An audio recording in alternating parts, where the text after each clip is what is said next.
নমস্কার। আজকে শোনাতে চলেছি দুখানা ভৌতিক গল্প। প্রথম গল্প বুদ্ধদেব বসুর লেখা দিনে দুপুরে। সঙ্গে থাকুন। হাজরা রোডের মোড়ে ট্রামের জন্য দাঁড়িয়ে আছি। বেলা দুপুর। বালিগঞ্জে ট্রাম আর আসে না। এদিকে ভাদ্র মাসের রোদ্দুর পিঠে চরচর করে ফুটছে আলপিনের মতো। ওই এতক্ষণে কালীঘাটের পুল থেকে আস্তে আস্তে নামতে দেখা যাচ্ছে শ্রীযুক্ত ট্রামকে। এমন সময় রাস্তা পার হয়ে একটি মেয়ে আমার কাছে এসে দাঁড়ালো। তাকে অত লোকের মধ্যেও আমি লক্ষ্য না করে পারলুম না, কারণ চেহারাটা তার ভদ্রঘরের মেয়ের মতোই, কিন্তু কাপড় চোপড় প্রায় ভিখিরির মতো। বয়স 10 থেকে 12-র মধ্যে। পরনের কাপড়টা এত নোংরা যে আসলে যে ওটা লাল রঙের তা চেষ্টা করে বুঝতে হয়। রোগা, বড্ড ফ্যাকাশে, কিন্তু মুখখানাতে কেমন একটা ম্লান লাবণ্য। আপনি কি ডাক্তার? ভাবতেই পারিনি মেয়েটি আমাকে কিছু বলছে, তাই কথাটা শুনেও গ্রাহ্য করলুম না। কিন্তু পর মুহূর্তেই মেয়েটি সোজা আমারই মুখের দিকে তাকিয়ে বললে, দেখুন, আপনি কি ডাক্তার? খুব অবাক হলুম, একটু যেন খুশিও হলুম। কি করে বুঝলে বলো তো? ওই যে আপনার পকেটে বুক দেখার যন্ত্র। দেখুন, আমার মার বড় অসুখ, আপনি কি একবার একটু দেখে যাবেন? মেয়েটি এমনভাবে কথাটা বললে যেন এটা মোটেও অদ্ভুত কি অসাধারণ কিছু নয়। আমি তো কি বলবো ভেবে পাচ্ছি না। এদিকে ট্রাম এসে গেছে। একটা ট্রাম ফসকালে এই দারুণ রোদ্দুরে আবার হয়তো 15 মিনিটের ধাক্কা। মেয়েটি ভাঙা ভাঙা গলায় আবার বললে, চলুন না, যাবেন? ওসব কথায় কান না দিয়ে ট্রামে উঠে পড়াই বুদ্ধিমানের কাজ হতো, সন্দেহ নেই। কিন্তু কেমন দোটানার মধ্যে পড়ে গিয়ে পা বাড়াতেই পারলুম না।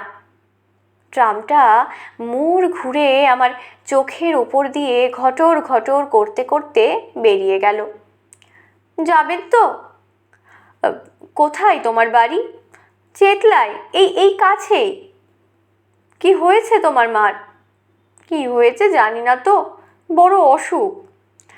কদিন অসুখ? অনেক দিন। ডাক্তারবাবু, আপনি যাবেন তো? মেয়েটির ম্লান মুখের দিকে তাকিয়ে আমার কেমন মায়া হলো। ভাবলুম, যাই না, দেখে আসি ব্যাপারটা। কোনো তো কাজ নেই, না হয় নাইতে খেতে একটু দেরি হবে। বললাম, চলো। ডাক্তারবাবু, আপনাকে আমি তো টাকা দিতে পারবো না। মেয়েটি আরও কি বলতে গিয়ে ঠোক গিলে থেমে গেল। আচ্ছা আচ্ছা, সেজন্য ভেবো না, আমি তাড়াতাড়ি বললুম। নতুন পাশ করে বেরিয়েছি। আত্মীয় বন্ধু মহলে ডাক খোঁজ পড়ে মাঝে মাঝে, কিন্তু ভিজিট 10 টাকা যে মাসে পায় সে মাসেই খুব খুশি। এই তো এক বন্ধুর ছেলের 99 বুঝি জ্বর হয়েছে। ট্রামের পয়সা খরচ করে এসে তার প্রেসক্রিপশন লিখে দিয়ে এতক্ষণ আড্ডা মেরে বাড়ি ফিরছিলুম। তবু এই মেয়েটির যা হোক টাকার কথাটা মুখে আনলে। হেঁটে রওনা হলুম মেয়েটির সঙ্গে কালীঘাট পুলের দিকে। জিজ্ঞেস করলুম, তোমার মাকে আর কোনো ডাক্তার দেখেননি?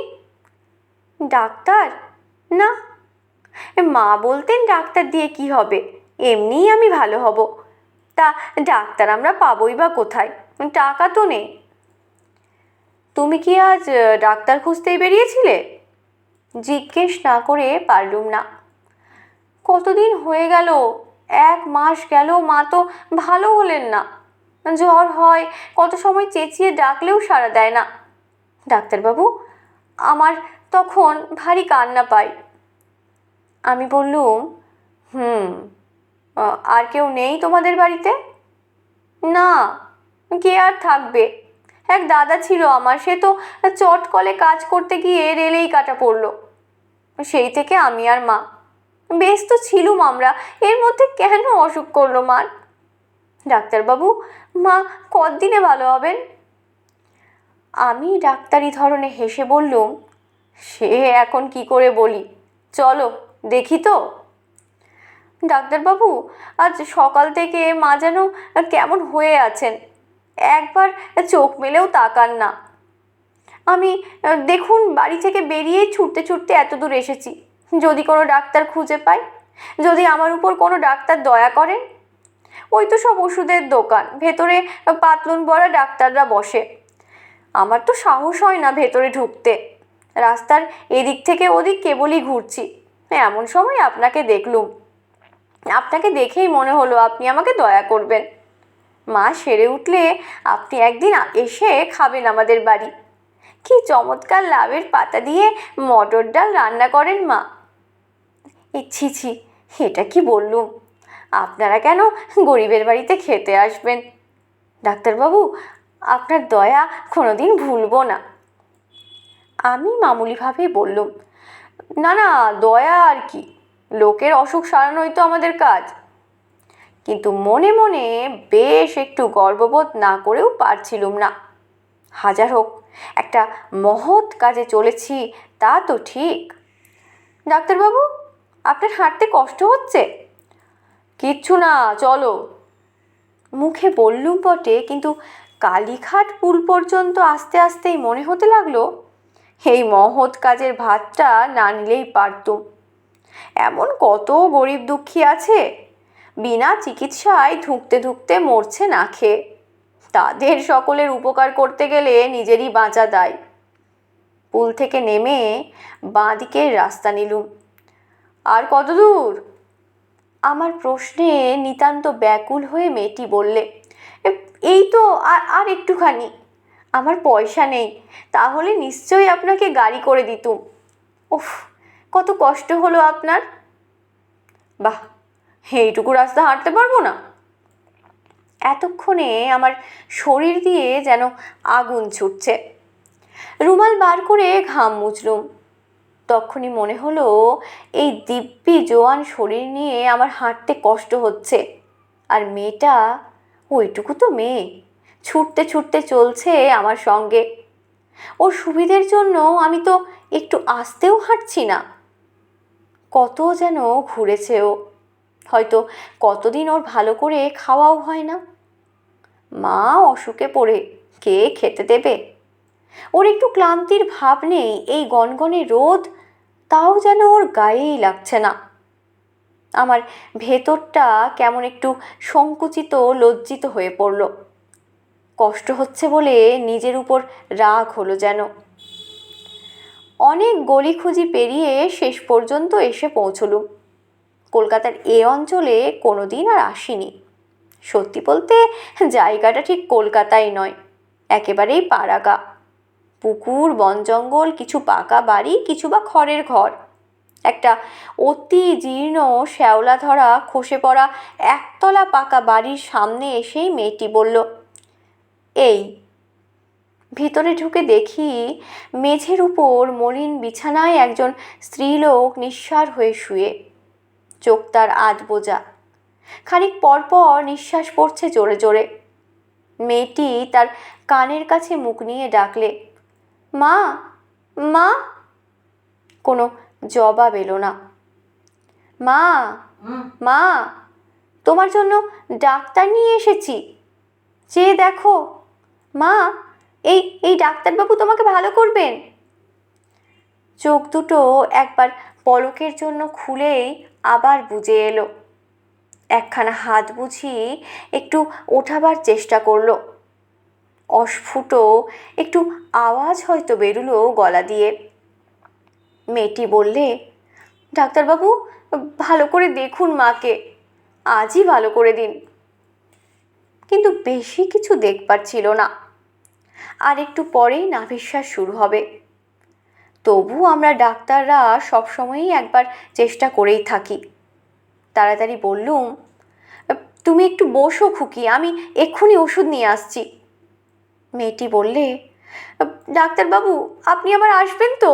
আমার মা ভালো হবেন তো? এক্ষুনি আসছি ওষুধ নিয়ে, বলে আমি বেরিয়ে গেলুম।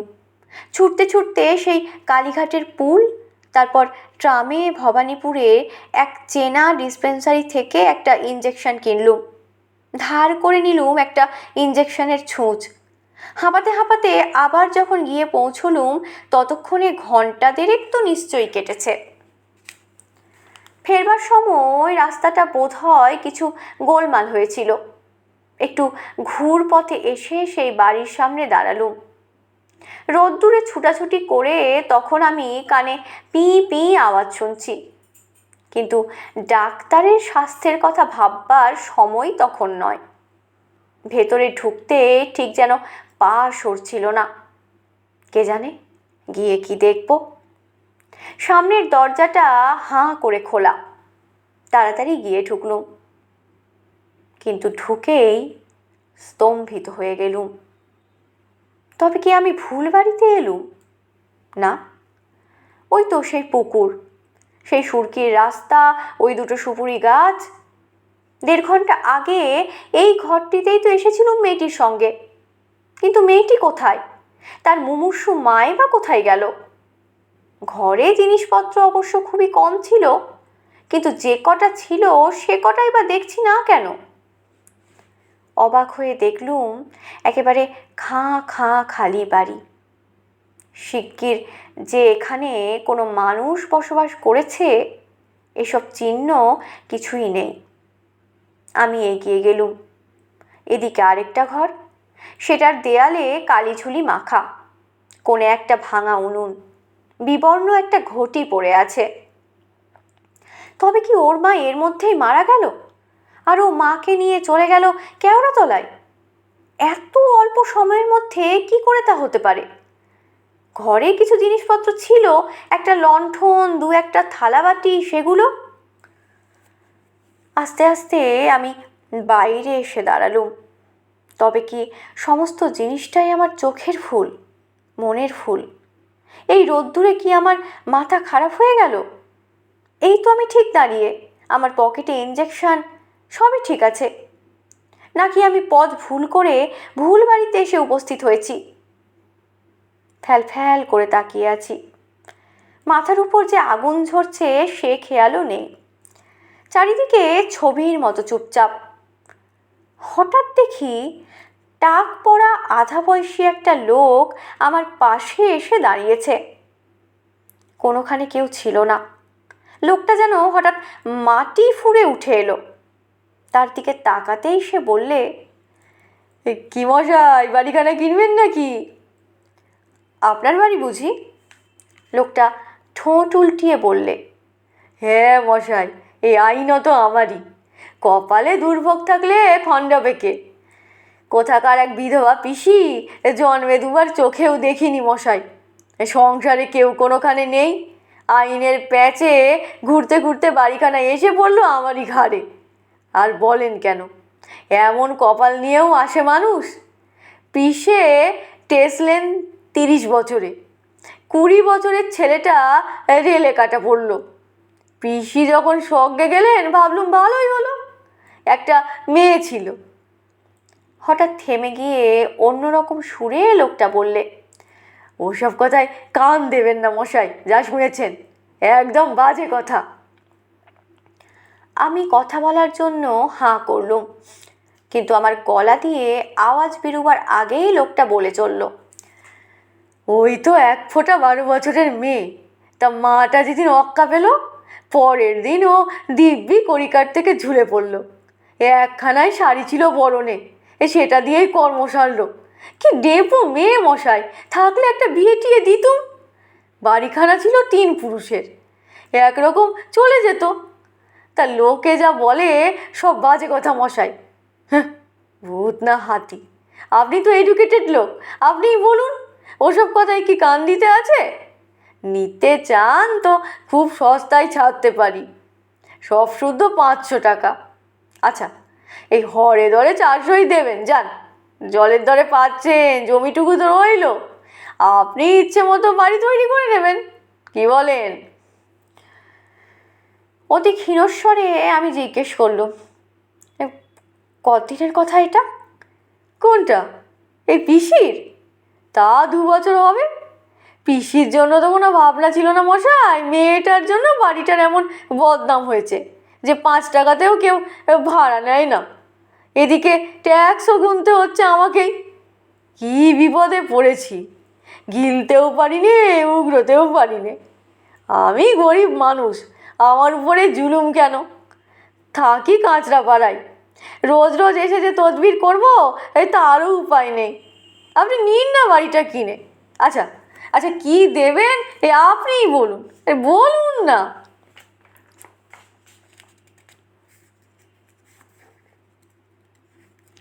শেষ হলো প্রথম গল্প, বুদ্ধদেব বসুর লেখা দিনের উপরে। এরপর শোনাতে চলেছি প্রেমেন্দ্র মিত্রের লেখা আরেকটি ভূতের গল্প, মাঝরাতের কল। শুনতে থাকুন। যে 5টা ইন্দ্রিয় দিয়ে আমরা পৃথিবীকে জানি, তাদের ত্রুটি অনেক, অনেক রকম ভুল তাদের হয়। তবু আমাদের মতো সাধারণ মানুষের তাদের উপর বিশ্বাস অগাধ। অগাধ বিশ্বাস আমাদের সাধারণ বুদ্ধির ওপর। এই কটা ইন্দ্রিয়ের নাগালের মধ্যে না এলেই আমরা অনায়াসে তাকে অনেক কিছুই না জেনে না বুঝে উড়িয়ে দিই। বুদ্ধি দিয়ে আমরা কঠিনভাবে সত্য বা মিথ্যা বলে সব কিছুর উপর রায় দিই। কিন্তু এমন অনেক জিনিস আছে যা সত্য মিথ্যার মাঝামাঝি জগতের, যেখানে বুদ্ধি থই পায় না, ইন্দ্রিয় হার মেনে যায়। সেই রকম একটা কাহিনী আজ বলতে বসেছি। গোড়ায় নিজের একটু পরিচয় দেওয়া ভালো। পশ্চিমের কোনো একটি মাঝারি গোছের সমৃদ্ধ শহরে আমি ডাক্তারি করি। শহরের নামের কোনো প্রয়োজন এ গল্পে নেই, সুতরাং নামটা নাইবা করলাম। সেদিন রাত্রে শহরের প্রায় বাইরে বহু দূরের একটা কল সেরে একলাই ফিরছিলাম। একে দারুণ শীত এবছর, তার উপর রাত অনেক হওয়ায় ঠান্ডা অনেক বেশি পড়েছিল। পুরু পুরু গোটা কত গরমের জামা থাকা সত্ত্বেও সব ভেদ করে মনে হচ্ছিল ঠান্ডা হাওয়া আমার পাঁজরার ভেতর দিয়ে ঢুকছে। আসছিলাম আমার পুরনো মোটরে। এ মোটর আমি আজ থেকে 10 বছর ধরে একাই চালিয়ে ফিরছি, কিন্তু এখন মনে হচ্ছিল সঙ্গে একজন ড্রাইভার থাকলেই বুঝি ভালো হতো। এই দারুণ শীতে স্টিয়ারিং হুইল ধরে সমস্ত হাওয়ার ঝাপটা সহ্য করার চেয়ে কষ্ট আর কিছুই নেই। আমাদের শহরটি অত্যন্ত ছড়ানো, বড় বড় কয়েকটি রাস্তাকে আশ্রয় করে চারিধারে অনেক দূর পর্যন্ত সে বিস্তৃত হয়ে আছে, কিন্তু জমাট বাঁধেনি। অনেক সময় এক প্রান্ত থেকে আরেক প্রান্তের মধ্যে শুধু একটি নির্জন রাস্তা ছাড়া আর কোনো যোগ নেই।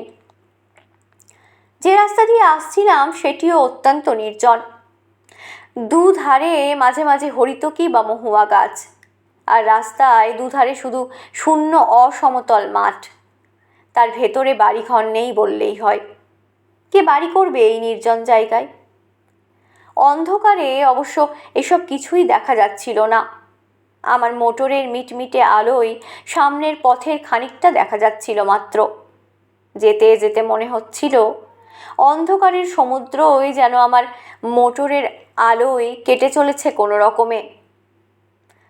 শীতের দরুন কষ্ট পেলেও বেশ নিশ্চিন্ত মনেই চলছিলাম। আমার কাঠটি পুরনো হলেও মজবুত, বেয়ারাপনা সে করে না।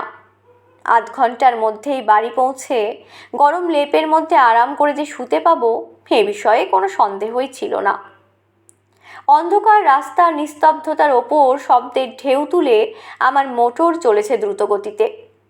নিজেকে যথাসম্ভব আবৃত রেখে ভেতরে বসে সমস্ত চিন্তা পরিত্যাগ করে আমি শুধু আমার গরম বিছানাটার আরামের কথাই ভাবছি। ডাক্তারদের মতো পরাধীন আর কেউ নেই। তবু মনে হচ্ছিল একবার বাড়িতে পৌঁছাতে পারলে প্রাণের দায়ে ছাড়া শুধু পয়সার জন্য আর আমায় কেউ বের করতে পারবে না। এখন কোনো রকমে 20-25 মিনিট কাটলেই হয়।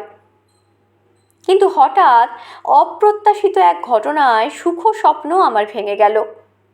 আমার একান্ত সুস্থ সবল মোটর থেকে থেকে যেন অদ্ভুত একরকম ধাতব আর্তনাদ করতে শুরু করেছে। মোটরের এরকম আচরণের কোনো কারণই খুঁজে পেলাম না। আজ দুপুরেই আমার মোটরের ভালো রকম সেবা শুশ্রূষা হয়ে গেছে। কোনো রকম রোগের আভাস তার ভেতর তখন ছিল না। হঠাৎ তার এরকম আকস্মিক বিকারের কারণ তবে কি? এই দারুণ শীতের রাত্রে অন্ধকার নির্জন এই পথের মাঝে মোটরের এই বেয়ারাপনায় সত্যিই ভীত হয়ে উঠলাম। এখনও প্রায় 7-8 মাইল পথ বাকি।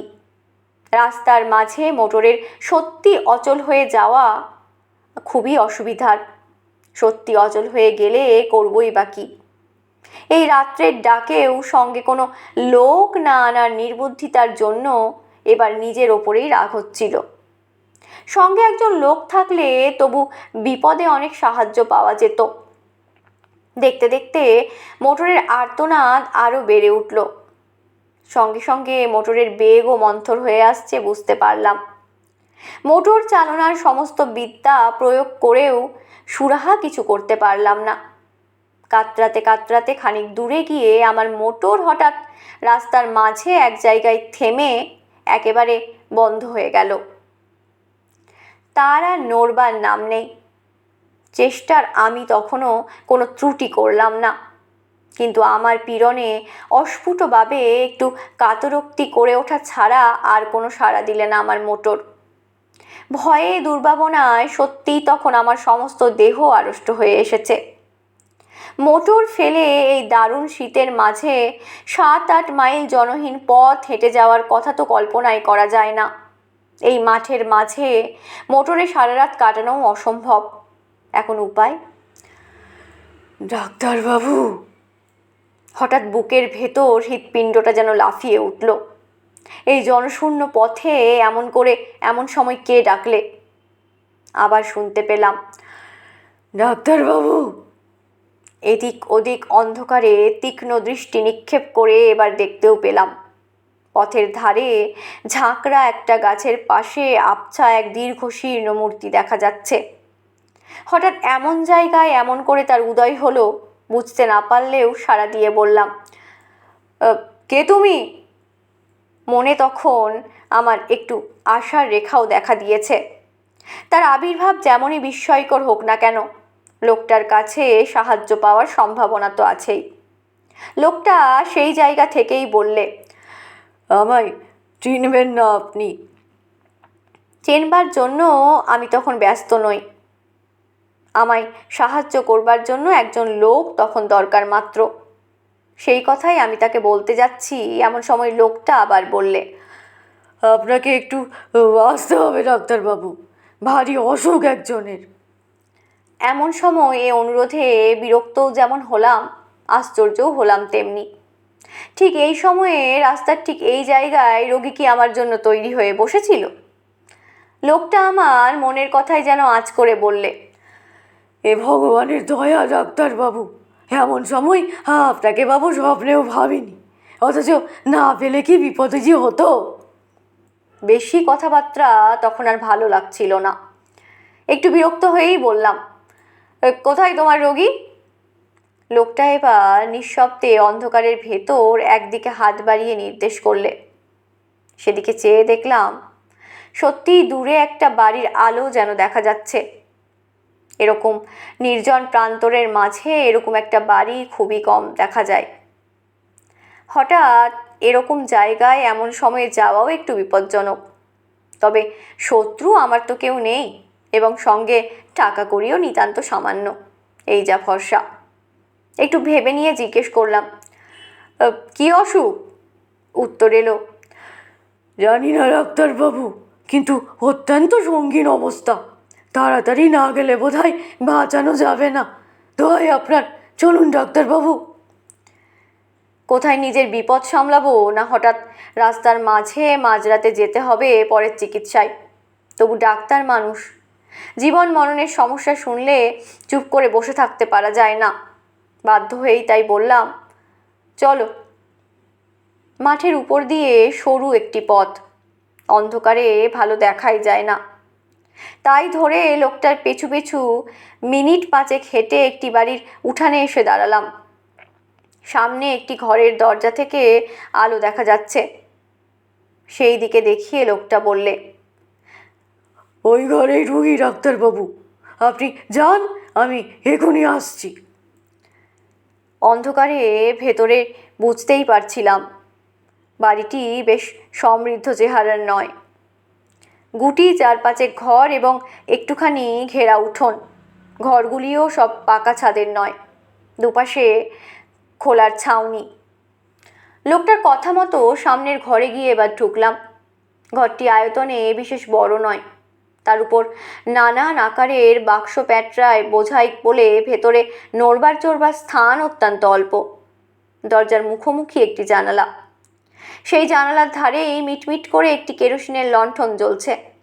সেই আলোতে অস্পষ্টভাবে দেখা গেল দরজার বাঁ ধারে একটি 4 পায়ায় অত্যন্ত শীর্ণ এক ভদ্রলোক শুয়ে আছেন। আমি ঘরে ঢুকতেই ক্ষীণস্বরে ভদ্রলোক বললেন, এসেছেন ডাক্তারবাবু, আপনার দয়া কখনো ভুলবো না, বসুন। ঘরের ভেতর এদিক ওদিক চেয়ে বসবার একটি মাত্র জায়গা দেখতে পেলাম। জানলার কাছে 4 পায়া থেকে অনেক দূরে একটি বেতের মোড়া, সেইটাই টেনে 4 পায়ার কাছে বসবার জন্য উদ্যোগ করতেই ভদ্রলোক আবার ক্ষীণস্বরে বললেন, বসুন বসুন, এখানে বসুন, আগে আমার রোগের কথা বলি, শুনুন। একটু হেসে এবার সেখানেই বসলাম। রোগীদের নানান অদ্ভুত বাতিকের সঙ্গে আমার পরিচয় আছে। বুঝলাম খানিকক্ষণ ধরে নিজের রোগ সম্বন্ধে ভদ্রলোকের নানান মতামত এখন আমায় শুনতে হবে, না শুনলে নিস্তার নেই। ক্ষীণস্বরে প্রথমেই তিনি আরম্ভ করলেন, আমার রোগ সারাতে আপনি পারবেন না ডাক্তারবাবু, বাঁচাতে পারবেন না ডাক্তারবাবু।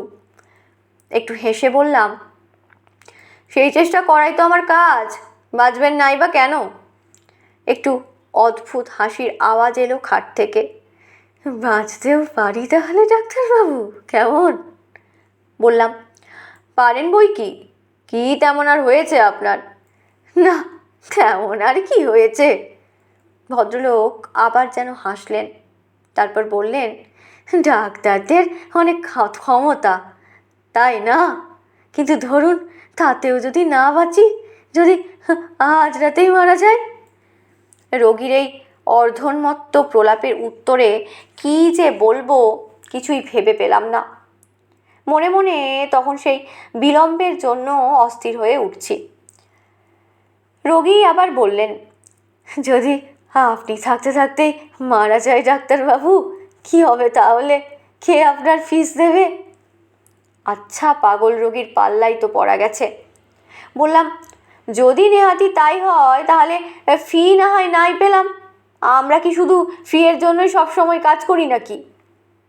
তা বটে, তা বটে, পৃথিবীতে ভালো লোক, পৃথিবীতে মনুষ্যত্ব তাহলে এখনো আছে না ডাক্তারবাবু? হঠাৎ যদি মরে যায় তাহলে ওই বাক্সটি খুলে ফেলবেন, বুঝলেন ডাক্তারবাবু? ওই বেতের ছোট্ট বাক্সটি। ভদ্রলোকের স্বর আরও মৃদু হয়ে এলো, ওই বাক্স থেকে আপনার প্রাপ্য টাকা নেবেন, আরও একটা জিনিস নেবেন ডাক্তারবাবু, বলুন বলুন, নেবেন তো? একটু বিরক্ত হয়েই বললাম, কি?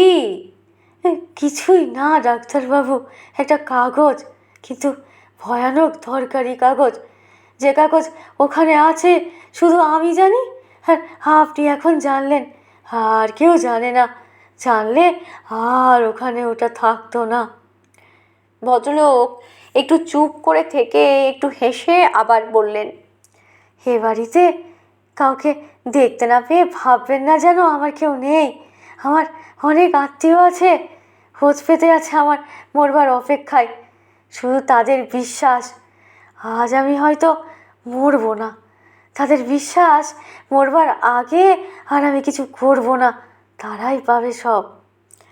আমি এবার বলতে যাচ্ছিলাম, আপনার অসুখ সম্বন্ধে। হ্যাঁ, অসুখ তো দেখবেনই, আর আগে তার আগে একটা কথা বলে নি। ওই কাগজটি আমার উইল ডাক্তারবাবু, আমার আমার ছেলের নামে উইল। সে ছেলেকে আমি ত্যায্য পুত্র করেছিলাম একদিন, কোথায় আছে তাও জানি না, কিন্তু জানেনই তো রক্ত জলের চেয়ে ঘন। আর বেশিক্ষণ অপেক্ষা করা যায় না। মোড়া থেকে উঠে পড়ে আমি বললাম, এইবার আমি দেখতে পারি?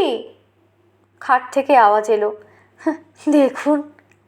আমি খাটের কাছে এগিয়ে গিয়ে রোগীর নাড়ি দেখবার জন্য হাতটা তুলে ধরলাম এবং পর মুহূর্তেই সেই দারুণ শীতের ভেতরও আমার সমস্ত দেহ ঘেমে উঠল। সে হাত বরফের মতো ঠান্ডা। রোগী মৃত।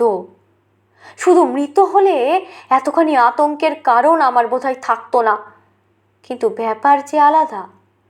ডাক্তারি শাস্ত্রে যদি কিছু সত্য থাকে, তাহলে এই রোগী এইমাত্র এখনই মারা যায়নি, তার মৃত্যু হয়েছে অনেক আগে, অন্তত কয়েক ঘন্টা আগে।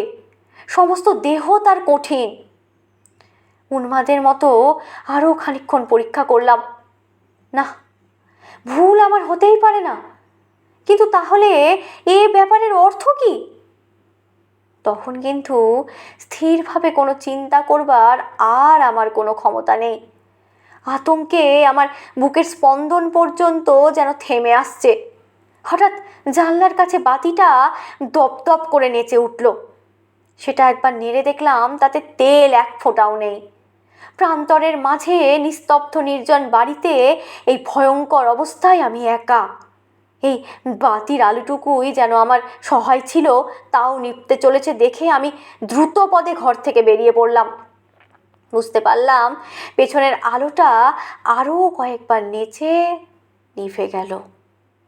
তখন আমি উঠোন ছাড়িয়ে এসেছি প্রায়। কিভাবে তার প্রান্তরের ভেতর দিয়ে ছুটতে ছুটতে এসে মোটরে উঠেছিলাম তা আমার মনে নেই। মোটর চালিয়ে শহরের মাঝ বরাবর আসবার পর আমার যেন স্বাভাবিক জ্ঞান ফিরে এলো। সবচেয়ে আশ্চর্যের ব্যাপার মনে হলো মোটরের এই চলা। খানিক আগে অদ্ভুতভাবে যে মোটর বন্ধ হয়ে গিয়েছিল, হঠাৎ এবার বিনা চেষ্টায় আপনা হতেই সে মোটর এমন শুধরে গেল কি করে? তার পরদিন দিনের আলোতে লোক সঙ্গে করে নিয়ে সেই প্রান্তরের মাঝেকার বাড়ির নিঃসঙ্গ রোগীর শেষ ইচ্ছা পূর্ণ করবার ব্যবস্থা করেছিলাম। তার ছেলেই আজকাল সমস্ত বিষয়ের মালিক। সেদিনকার রহস্যের স্বাভাবিক মীমাংসা কিন্তু আমি এখনো করতে পারিনি। এতক্ষণ শুনছিলেন আজকে দ্বিতীয় গল্প, প্রেমেন্দ্র মিত্রের লেখা মাঝরাতের কল। গল্প দুটির পাঠ এখানেই শেষ হলো। ধন্যবাদ।